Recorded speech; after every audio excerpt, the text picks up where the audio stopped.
Hi guys, welcome to another YouTube video.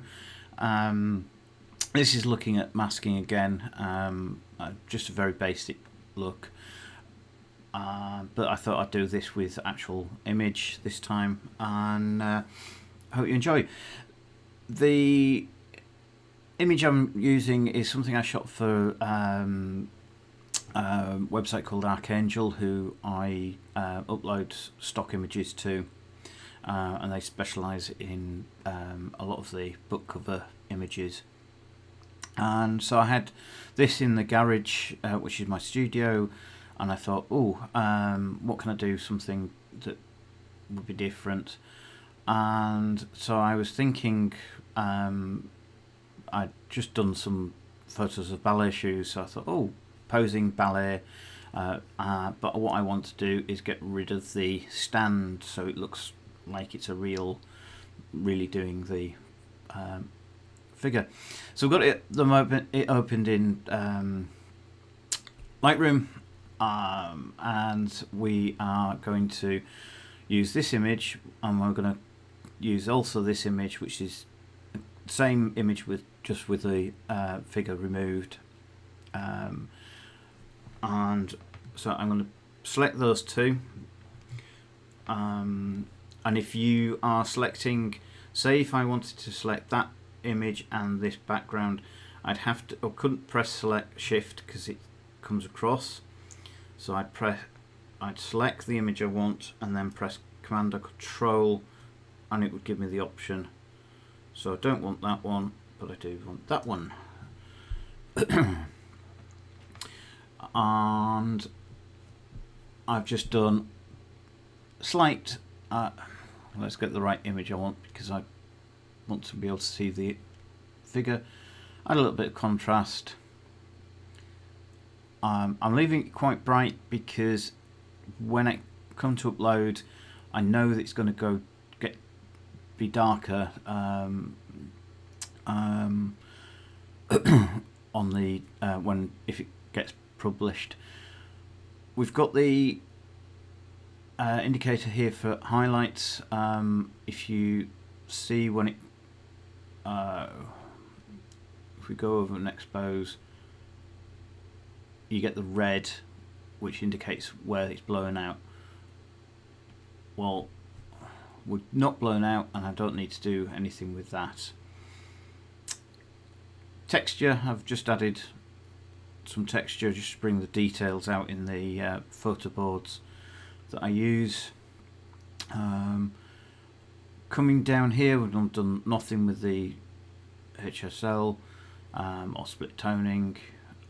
Sharpening, the input sharpening, this is what my presets, when I import any images, sets already, and it was just a way of doing it that someone suggested, and that's, instead of using detail and that, take the radius down to 0.7, mount is up to the sharpness you want for that camera, and that's it.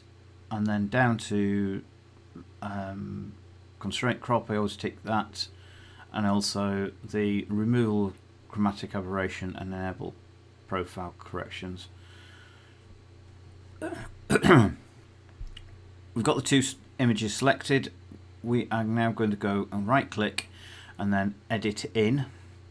We're not going to go for edit in Photoshop because it'll only bring this image of the figure in. What we're going to do is open the two as layers, and we're just going to use that. So this will open up into Photoshop,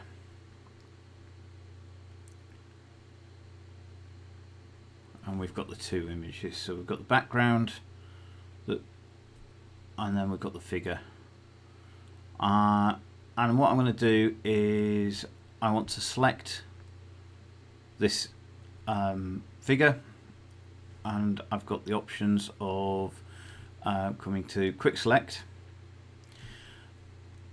doing it myself, or I can come up to select subject, which is one of the new features that's recently been added been in for a bit. That's given me quite a good cutout already. If we zoom in, we're a nice sort of cutout.